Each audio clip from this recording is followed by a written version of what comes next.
I do not know if you guys heard anything I said, but I was talking about being worried about stuff. Like, I don't know, YouTube glitching in the middle of something important. So, at risk of repeating myself, I'm going to repeat myself. Okay. Basically, what I was saying is there's a lot to worry about right now. Google glitching is the least of our problems. Because part of what we're worrying about is all the uncertainty. Like, we literally don't know how all of this is going to play out. We do not know if there's anybody to stop Donald and his minder, Elon Musk. We don't know what is going to happen to the Western Alliance. We don't know if and when any leaders in the Democratic Party or elsewhere, perhaps, are going to stand up and fight in a way that is meaningful and effective. Also, there is a lot to be afraid about right now. I think it is perfectly reasonable to be afraid of some of what is happening. And I think it is important that you allow yourself to feel that fear because we're all human beings. And it's not good when you deny yourself those feelings. I am not talking to myself at all right now. So, the other reason it's important to acknowledge when we're afraid is because that means we can stay connected to what's going on. We can stay empathetic. We can stay engaged. We can continue to be mindful of other people. If we deny that, we sort of become like them because they're all so terrified. And because they can't acknowledge it, they can't deal with it, it makes them cruel. And we are not that. Let's dive in.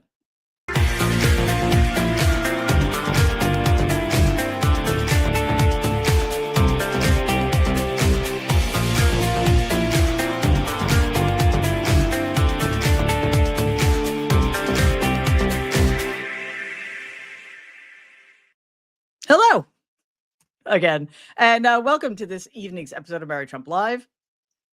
You may not know this about me, but Google hates me. And that was just in evidence this evening. I'm kidding. We have a great relationship, Google and I. All right. We made it. It's Friday. Who would have thought? So I want to start with a clash that Donald is having with the Democratic governor of Maine, Janet Mills, at a White House meeting of governors after she vowed to challenge his executive order denying federal funding to states that allow transgender athletes in women's sports. Take a look at this clip. The NCAA has complied immediately, by the way. That's good. But I understand Maine. Is the Maine here, the governor of Maine? Down here. Are you not going to comply with it? I'm complying with state and federal laws. We are the federal law. Well, you better do it. You better do it because you're not going to get any federal funding at all if you don't. And by the way, your population, even though it's somewhat liberal, although I did very well there, your population doesn't want men playing in women's sports. So you better comply because otherwise you're not getting any federal funding. See you in court. Every state, good. I'll see you in court. I look forward to that. That should be a real easy one. And enjoy your life after governor because I don't think you'll be in elected politics. Ooh, isn't he charming? All right. This is my hope.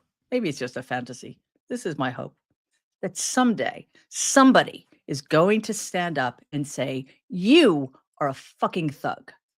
You are not the federal law. You are just a tiny, weak little man who has been enabled his whole life to fail up. And people hate you. Nobody respects you. And you are empty of anything good. That's what I hope. So, of course, though, he's not alone in his views about transgender athletes, transgender women in sports. He's not alone in that. I mean, he gets his talking points from somebody because do you really think he pays attention to anything? No. It's the whole Republican Party. And I think it's worth remembering that during the campaign, as far as I'm aware, Kamala Harris did not talk about transgender issues much at all. She never talked about pronouns, nothing like that. It was the Republican Party that spent tens of millions of dollars laser targeting one of the most vulnerable populations in this country, less than 1% of the population. And imagine what a tiny percentage of that transgender athletes comprise. This confrontation followed a 24-hour exchange between Donald and Mills over the ban on transgender athletes, with Donald publicly targeting her in remarks to the Republican Governors Association the day before. Of course, Donald is not the only one being challenged. This is Representative Rich McCormick, Republican in Georgia, facing an angry crowd at a town hall meeting in Roswell, Georgia, as hundreds of constituents booed and jeered him. This is fun, over his unwavering support for Donald's policies. Tyranny is rising in the White House, and a man has declared himself our king. So I would like to know, rather, the people would like to know what you, congressmen, and your fellow congressmen are going to do to rein in the megalomaniac in the White House.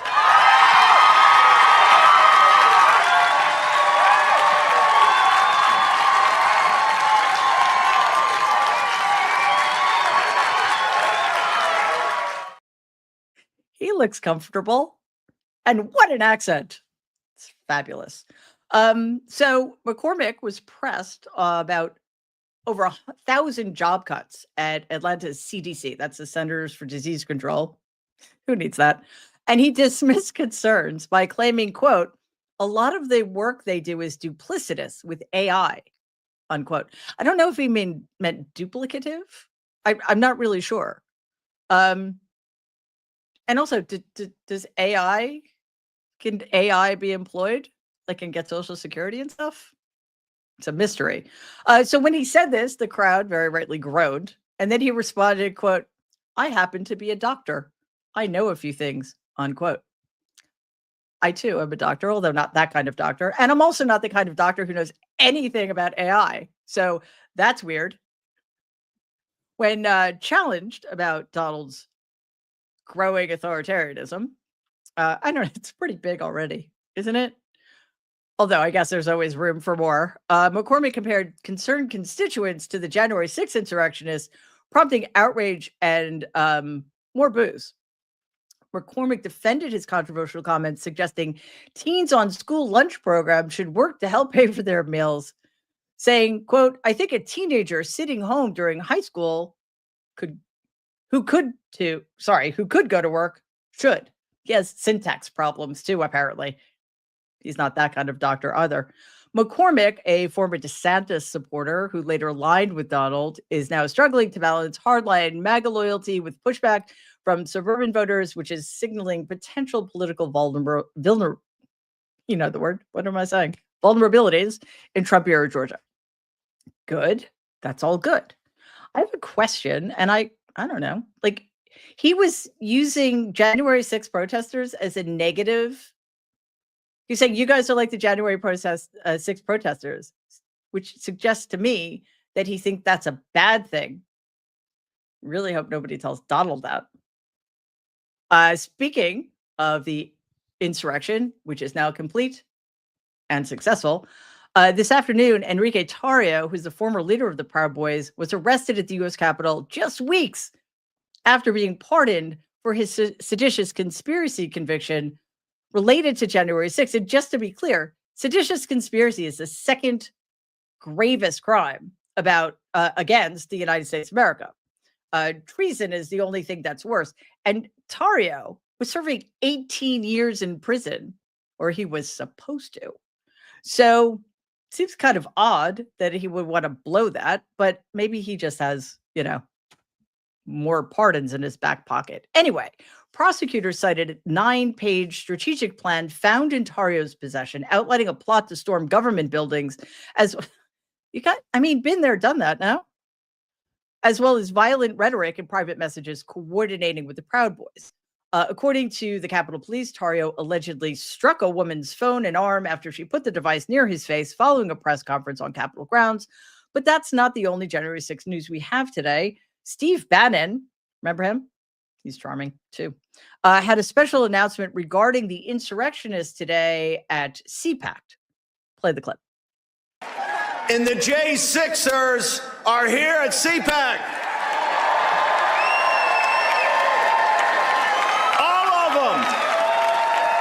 From the medium-high security prisons to the U.S. penitentiaries, to the men that got diesel therapy, all of them are here. Right? They don't like that up there. You don't like the J6s being here. The J6s are here. Hey, and let me tell you something else. I talked to Ambassador Rick Grinnell last night, and the J6ers, I think, the J6 choir is going to play the Kennedy Center for a night in honor of their families. I was going to try to make light of that, and now I can't. Although, I hear that Lara will be opening for the J6 choir, so that should be fun. Yeah, that's all they do. That's all these people do. They demean everything. Everything. But wouldn't that have been a fun room to be in? These people are just so vile. And I don't know, maybe if we're lucky, enough people will be paying attention to notice that, because they're just getting worse. It's hard to believe that's possible given where we started from, but they are getting worse. And in case we needed more evidence of that, at the same CPAC event, Steve Bannon was accused of making a Nazi salute. Why, you might ask, was he accused of such a horrific thing? Because he did it. He raised his right arm in a Nazi salute, and this was when he was in the process, okay, of pushing for Donald to run for an unconstitutional third term. And he chanted, "Fight, fight, fight." I won't remind you where that's from because it's also embarrassing. And he said, "We want Donald in 28. Take a look. The only way that they win is we retreat. And we're not going to retreat. We're not going to surrender. We're not going to quit. Fight, fight, fight. Amen. Amen. Seek Heil. Amen. Fuck you. Yeah, that is not ambiguous at all. It was a little tentative, but they'll get used to it with enough practice. Obviously, this is mirroring exactly what Elon Musk did at the election event. The inauguration event on January 20th, 2025. Credit where credit is due. Musk really went for it. He did not pull his Nazi salute. He was very out there with it. Critics have included political commentators like Brian Krasicine and Joshua Reed Ickle, who condemned the gesture. Kind of seems like a low bar. While far-right figures like Nick Fuentes expressed discomfort. That actually surprises me. Acknowledging that Bannon's salute looked too obvious. Oh, okay. I get it. He wasn't uncomfortable with it. He just thinks that we need to ease our way into it, right? So that eventually, at the rate time is going at this point, I give it a week, and everybody will be forced to do it as a greeting, as long as you're wearing a red hat. Let's see if this is too obvious. Yeah, a little tentative, but again, as I said, unambiguous. Our friend and fellow nerd adventurer, as well as columnist and co-host of the Democracy-ish podcast, had this to say in Newsweek today. That's my friend and fellow nerd adventurer, Wajali, writing, quote, "All Republicans defending Bannon and Musk's Roman salute," because that's what they're calling it, because they're babies.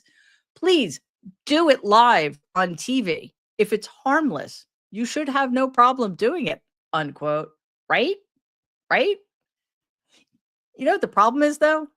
It's not harmless. It's cruel. It's terrifying. It tells us exactly what kind of hideous human being you are. And they don't seem to mind. That's what worries me. And pretty soon, I'm sure plenty of people will feel comfortable enough to do that in America.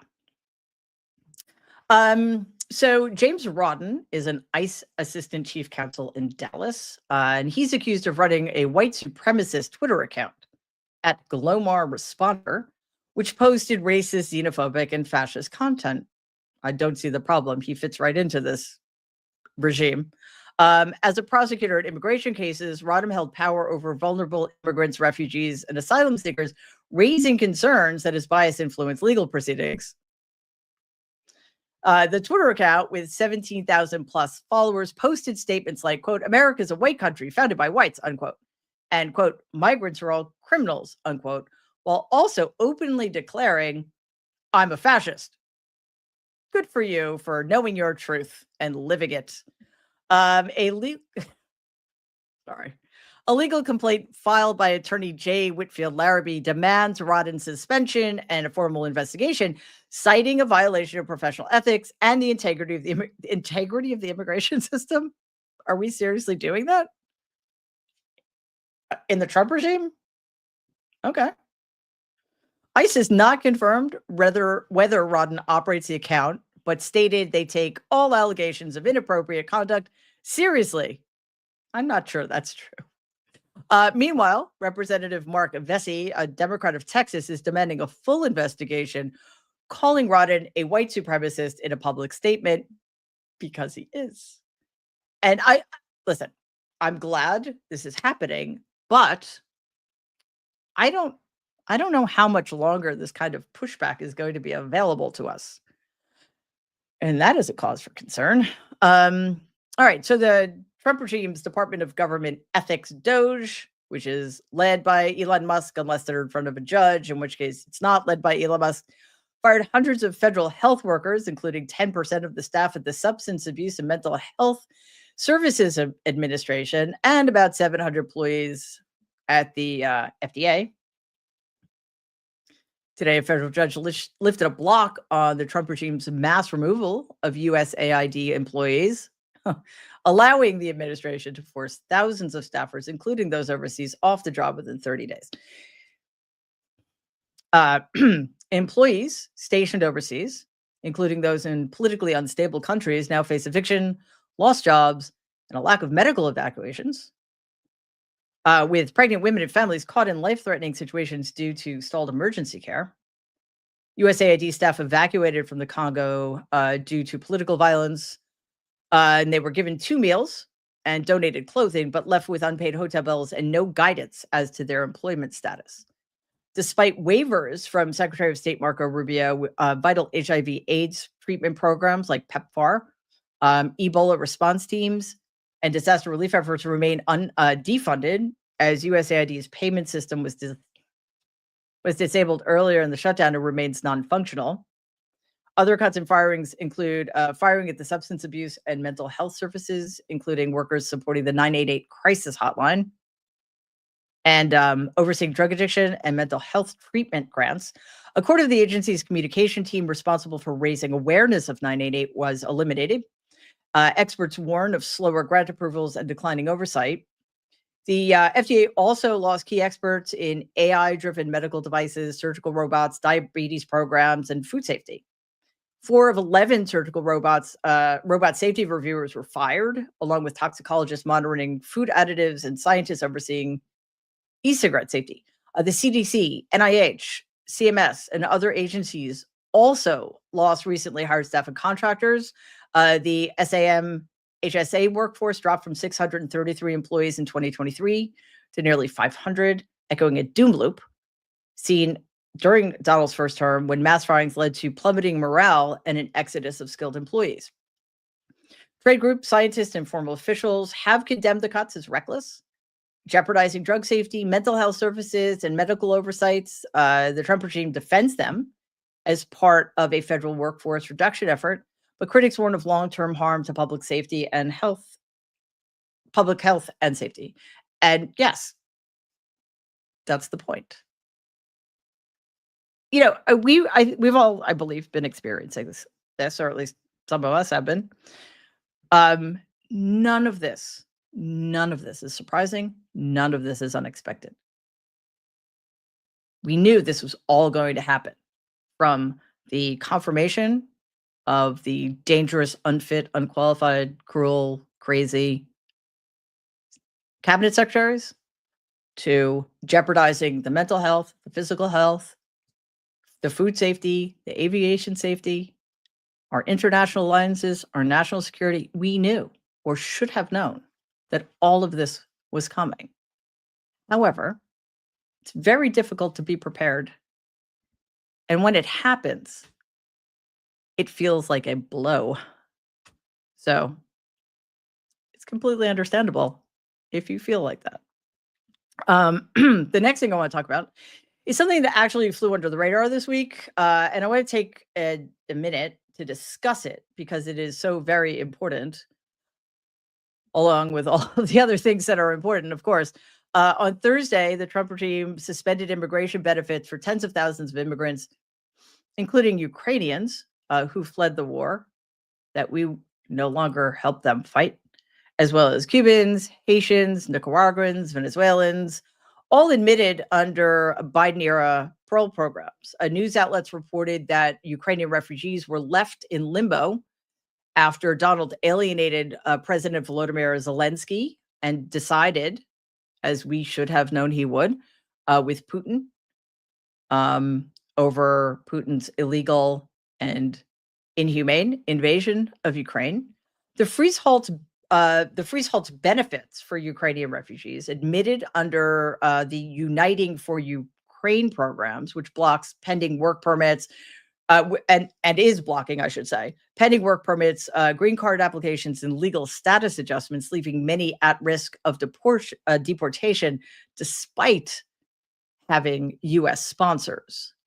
Donald's January 2025 executive order directed THS to terminate categorical parole programs, which previously allowed migrants, including war refugees, to enter before applying for asylum or visas. The Department of Homeland Security claims the freeze is necessary to review the programs for potential fraud or safety concerns, but no timeline for resumption has been provided, leaving Ukrainians and other refugees in legal uncertainty. Because why? First of all of these, they always have their reasons, right? And to the uninitiated, they may sound perfectly reasonable. Sure.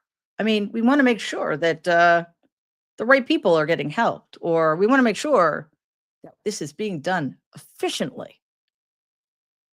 The truth of the matter is, I mean, despite the foundation from which we always start is that Donald is a monster.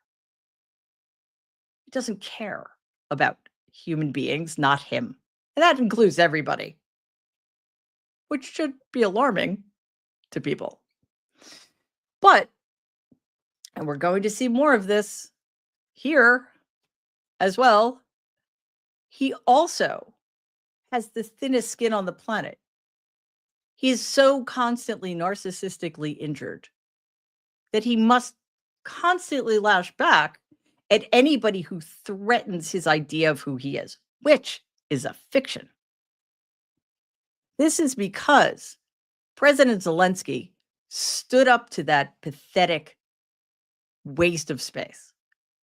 President Zelensky did not sit by and let Donald do whatever he wanted. President Zelensky did not go to that vile creature and beg. He told it like it is. And that is something Donald cannot bear. So, in retaliation for a perfectly legitimate stance that Zelensky took with real integrity, Donald has to punish the most vulnerable people he can find.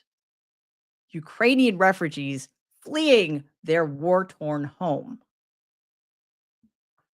U.S. and Ukrainian officials held lengthy negotiations through the night into Friday morning in an effort to finalize a minerals agreement and prevent further strain in their relations, according to a U.S. official and a source familiar with the matter speaking to Axios.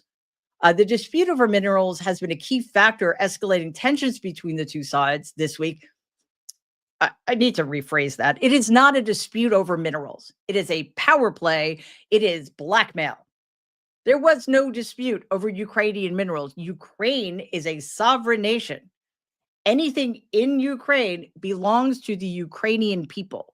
This is Donald saying, you know what? I don't like you. Putin's the guy. So if you want any help from the United States of America, you don't have to pay us for what we'll do for you going forward. You have to pay us for what we've already done for you, which, by the way, is insane. And it's the stuff that dictators do and that fascists do. So Ukraine has a very vast and valuable supply of rare earth minerals. And Donald just wants it because Zelensky hurt his feelings.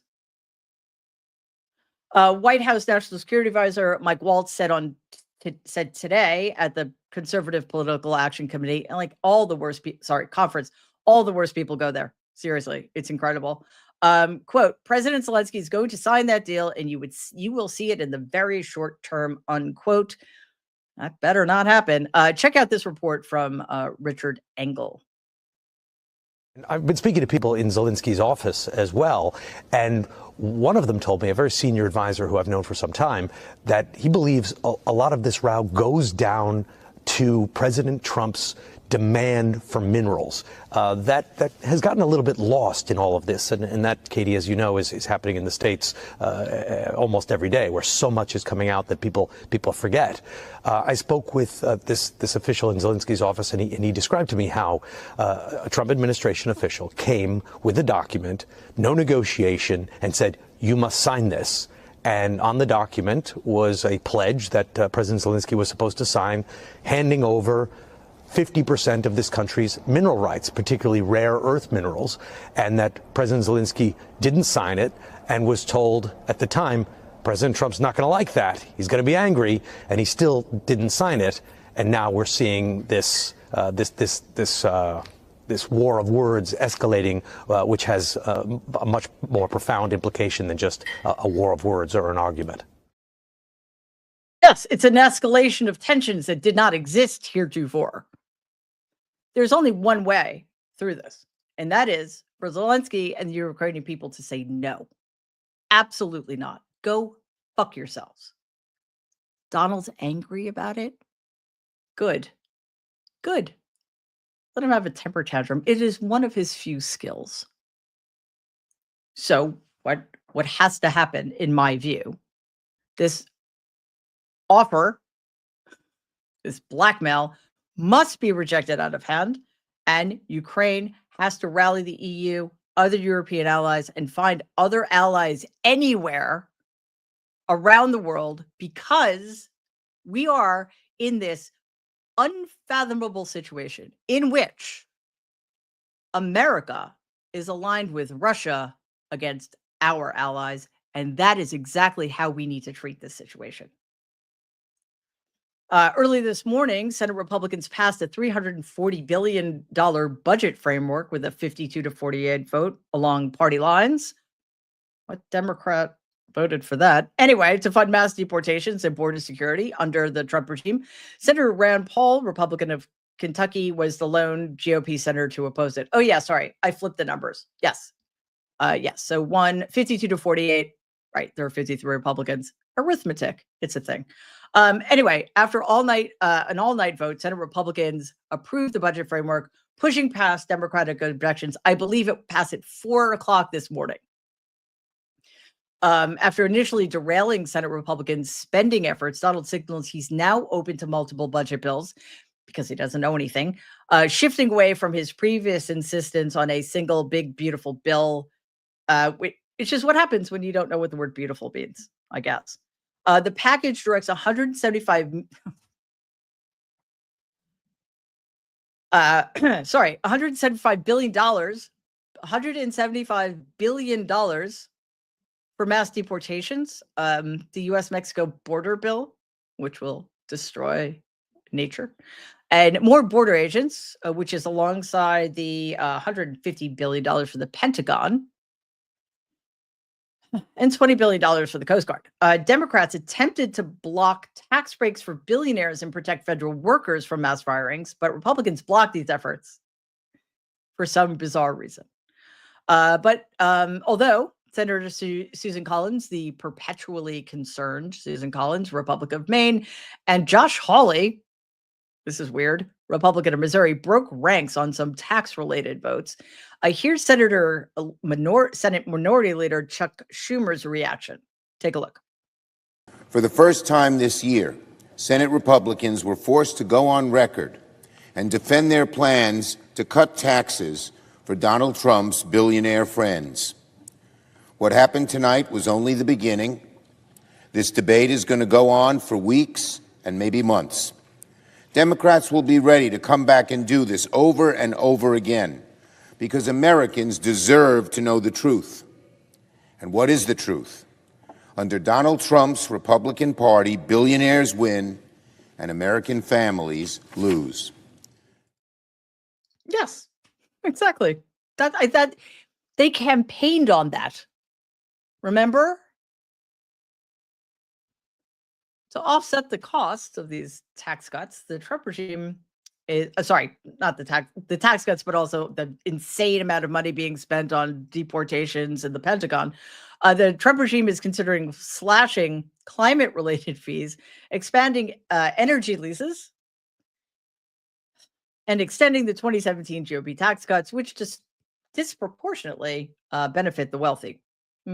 Let me restate. Disproportionately affects the extremely, extremely, extremely wealthy and corporations. Earlier this week, Donald criticized Senate Budget Chairman Lindsey Graham's approach. Lindsey, you might be in trouble again.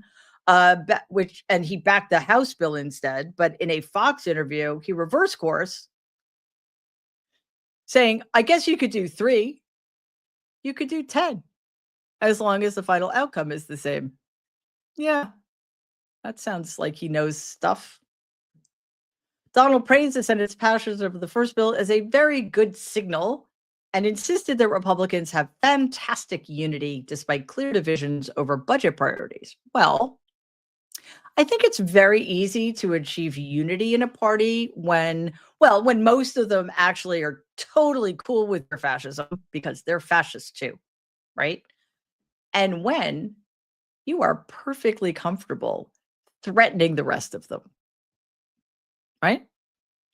Joni Ernst was not going to vote to confirm Pete Hegseth. And even though Republicans didn't need her vote because there are 53 of them, Elon Musk threatened to fund a primary challenge to her to the tune of tens of millions of dollars. Guess what she did? She voted to confirm Pete Hegseth because she's a Republican and is totally cool with fascism. Which I actually think makes you a fascist. But, what do I know? I can be a little harsh about these things. We also have learned, I can't remember his name, so I apologize.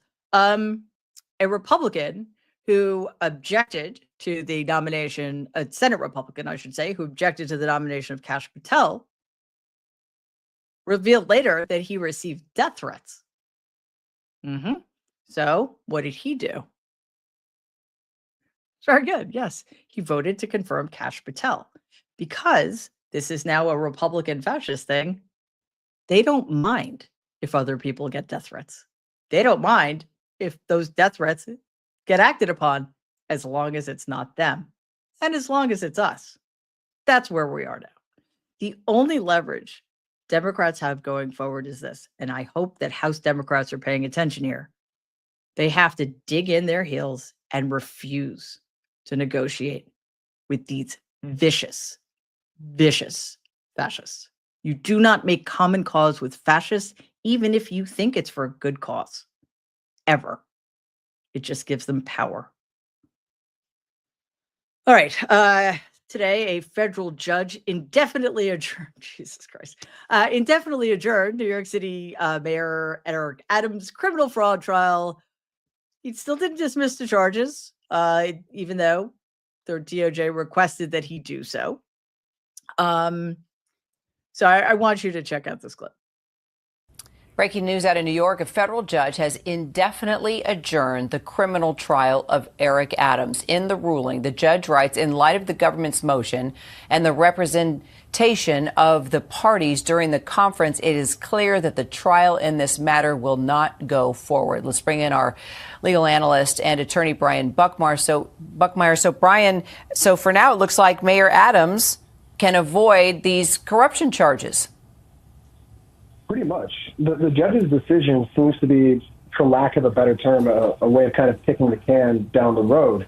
Because without an actual adjournment date, the case is just going to kind of live in this ether or in this above Mayor Adams' head for a while until the DOJ decides what they want to do with it, go forward or resolve the case in another way.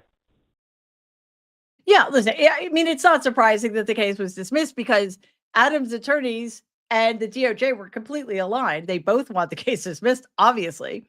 So, this, I guess, was the best possible outcome.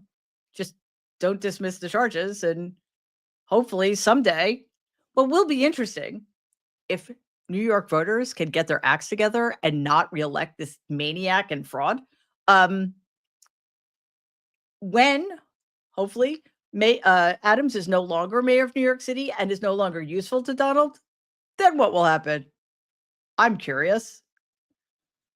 So just as a reminder, because this is a really big deal, because it means that Adams is not mayor of New York anymore. Donald Trump is the de facto mayor of New York City at this point.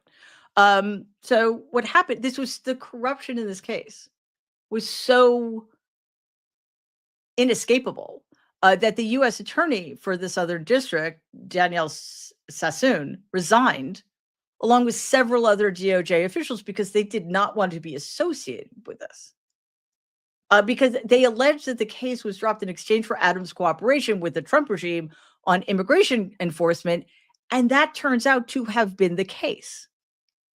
U.S. District Judge Delho refused immediately to dismiss the case, stating that the DOJ's request lacks adversarial testing and deprives the public of a full legal examination, which we're not going to get anyway. Emil Bove, who I believe is the acting deputy attorney general, claimed that keeping the case alive interferes with immigration enforcement as Adams cannot communicate with federal agencies while under indictment. I'm really pretty sure they'll make an exception. Ho appointed Paul Clement, a private attorney, to argue against dismissal with briefs due March 7th and oral arguments tentatively scheduled for March 14th, which, again, good. The more people know about this, the fewer people are going to vote for him, of course. But especially given the fact that despite having one brief moment of badassery, Governor Hochul of New York just fucked it all up and decided not to remove Adams as mayor, which she was well within her rights to do, according to the New York State Constitution. So now New York City has a mayor that does not represent them, or I should say, who does not represent them. All right. Are we ready for our emotional support moment? Because I am. As you may know, and I really didn't know this until after the fact because hockey. Canada won a 3-2 overtime victory. That's to say they got 3 goals to the United States, 2 goals in overtime. Very exciting. In the Four Nations face-off hockey final in Boston. This, of course, happened against the backdrop of the growing tensions between our former ally, Canada, which we love. And again, remember, the tensions only exist because of the idiot in the White House, continually floating the idea that Canada should be our 51st state. Fuck their autonomy and sovereignty. And that he's going to levy these obscene tariffs on them. Canadian Prime Minister Justin Trudeau could not resist. And I just want to take a second to note this. We see this with Zelensky. We see this with Trudeau. They can take the gloves off now. right? They used to have to like dance around Donald and be really careful with him. Nobody has to do that anymore. And it's really fun. So Trudeau could not resist just poking at the notoriously thin-skinned, like he's see-through, he's so thin-skinned, is Donald, that right after the hockey team defeated resoundingly in overtime, just completely wiped the ice with them. They were destroyed by Canada, the USA was. And it was tense. He posted this. You can't take our country and you can't take our game. And I'm going to add, for the sake of the rest of us, fuck you, Donald. Also, Canada, we love you. All right. I am going to answer your questions and read your comments. Thank you, Shauna. That's very kind of you. One of our super stickers. Ken, thank you also so much. Another super sticker. Debbie, thank you very much. Comment, Mary, all of this makes me want to throw up. It's revolting. Well, don't do that. Yeah, it is bad. But hang on. It's bad. Certain things are shifting, and we're going to talk about that next week. So, I think we just need to hold steady and be hopeful. But I'm not going to pretend that we shouldn't worry, because yeah, of course we should. But don't get sick over it, right? Or at least try not to. Cindy, super sticker, thank you so very much. That's very kind of you. Bill, awesome. Thank you. Another super sticker. Lee, another super sticker. Thank you very, very much. Jen, thank you very much. Comment, power to the people. Yeah. Hey guys, it's going to be us. It's going to be us. It always is. Mariana, thank you so much as always, our super sticker. Sheila, 3444, super sticker. Thank you. Rick, I don't know what that currency is, but that looks cool. And I can't wait to find out. Thank you very much. Question, why are Donald supporters still surprised, and do they still hate you? Is that a rhetorical question? The second part? Why are they surprised? Well, because they live they're siloed. They live in this very tiny media echo chamber. So they're being told one thing, and it's playing out very differently in their lives. And then they're being told, well, don't believe what you see, and don't believe what you're experiencing. Just believe what we're telling you. It's confusing. That's cognitive dissonance for you. Do they hate me? I'll leave it for you to decide. Dot, thank you so very much. Another super sticker. Rick, again, thank you so much. Comment, Ukrainians have become the enemy of Ukraine, and it's all Donald's fault. All of that is true, and it is horrifying. And I am horrified, and my heart is broken over it, and I'm not quite sure what I'm going to do about that. Beverly, thank you so very much. Comment, love you, Mary, and this room is just full of awesome people. Really needed this. Thanks, everyone. Thank you, Beverly, and it's true. This room really is full of awesome people. Dylan, thank you so much. That's awesome. Tambo, super sticker, thank you. That's really kind of you. Rainoir, another super sticker. Thank you very much. Ratso, thank you very much. And the comment is, we can call for the city councils to force an impeachment. Yeah, I don't know about that. Sorry.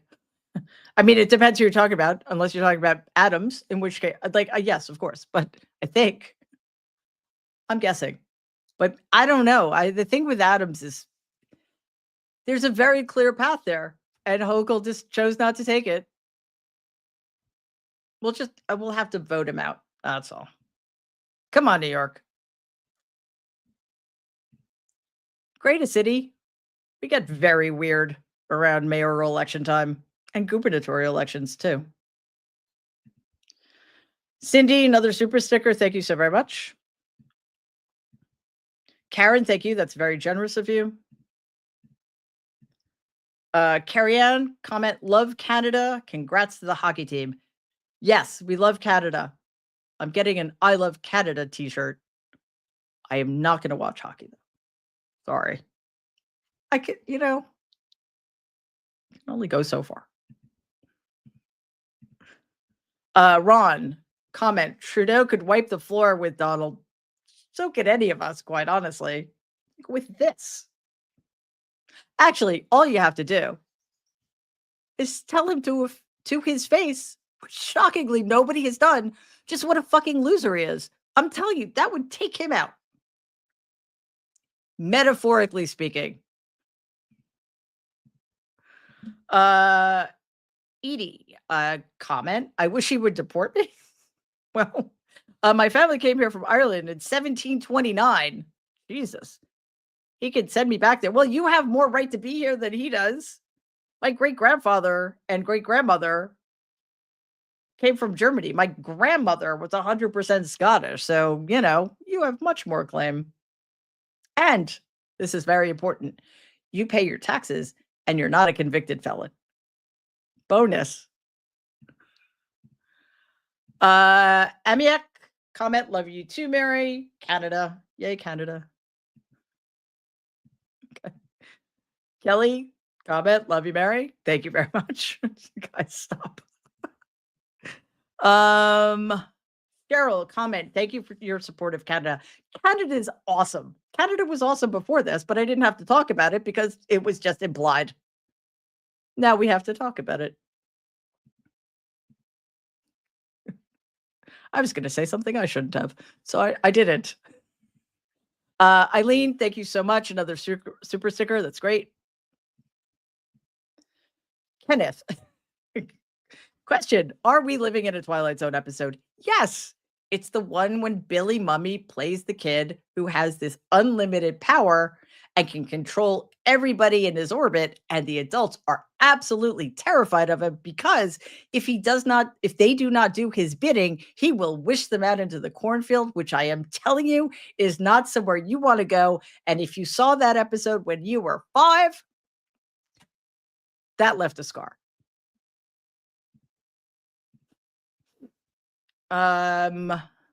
Leslie, thank you so much.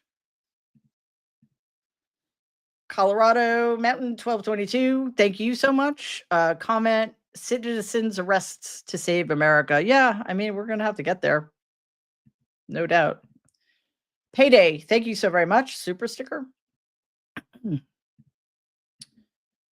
Joe, thank you very much. Another super sticker. Yep. Right. Somebody get on that. And also, thank you, Payday. Arden, thank you very much. Comment, shine on, Mary, then mention how the stock market has collapsed. I can do both at once. I'm not so sure about the shining part, actually, but I could talk about how the stock market is crashing because that's fun for me. Yep. Economy, inflation up, prices up, stock market down. Guess who's responsible? It's all it's tens of millions of 150-year-olds collecting Social Security. That's the problem. Melanie, thank you very much. Canadian. Serious question. With Donald crushing all who oppose him, okay. I appreciate your concern. I'm fine. Seriously. Hufflepuff. Thank you very much. It's very generous of you. Comment, Mary, I loved your writing years ago, and I'm so glad to hear you in person now. I am so glad to be here in person, and I'm very happy that you're here as well. From Wizard of Froba. I don't know. Sorry. A wizard. We have a wizard among us. Thank you for that. That's very kind of you. Question, is it true? Last time Donald rode a bicycle was when his father paid the kid down the street to ride it for him. Well, then that doesn't really count as riding a bicycle, does it? I can't imagine my grandfather gave him enough of a shit about Donald's riding a bicycle. I don't know. That might be apocryphal, but in fairness, I wasn't there. Sounds like something Donald would pay for. Ride my bike. Look cool, because I can't. To Rock Quarter, thank you so much. That's very generous of you. Kim, also very generous. Another Canadian representing here. See? Comment. Canuck. Oh, Canuck as fuck. Cool. Here and here to support you. Anyway, I can. Thank you. All right. You said it twice. For emphasis. From Beverly, comment. Mary, you're cracking me up. Well, we have to laugh, don't we? And Jacqueline, question, where can I get a Gulf of Mexico t-shirt? We're making one. I was going to say, I love the Gulf of Mexico, just as we love Canada. From Jerry, question, if you could have 5 minutes with your uncle, what would you say to him? That's private. But thank you for asking. Let me just put it this way, to get serious for a second. It'll be really fun for me. All right.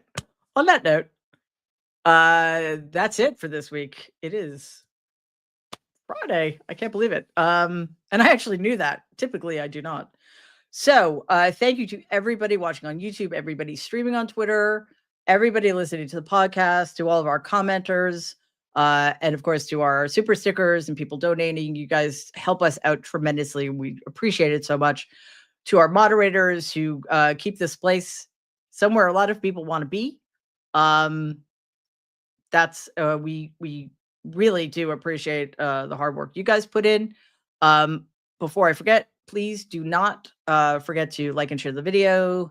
Check out our other videos. We have pre-recorded videos that are sort of deep dives into the more salient stuff going on. And of course, if you haven't already, subscribe to the channel and click the bell, because the icon that is shaped like a bell, it's not an actual bell, because then you'll be alerted every time new episodes drop. And of course, to my extraordinary, phenomenal team that keeps me afloat. Thanks, guys. I will be back Sunday at 6 p.m. Eastern for Ask Mary Anything Within Reason. We've got Trump Trolls Trump dropping tomorrow, and more videos throughout. So I'll see you guys Sunday night. In the meantime, everybody, please stay safe and be kind.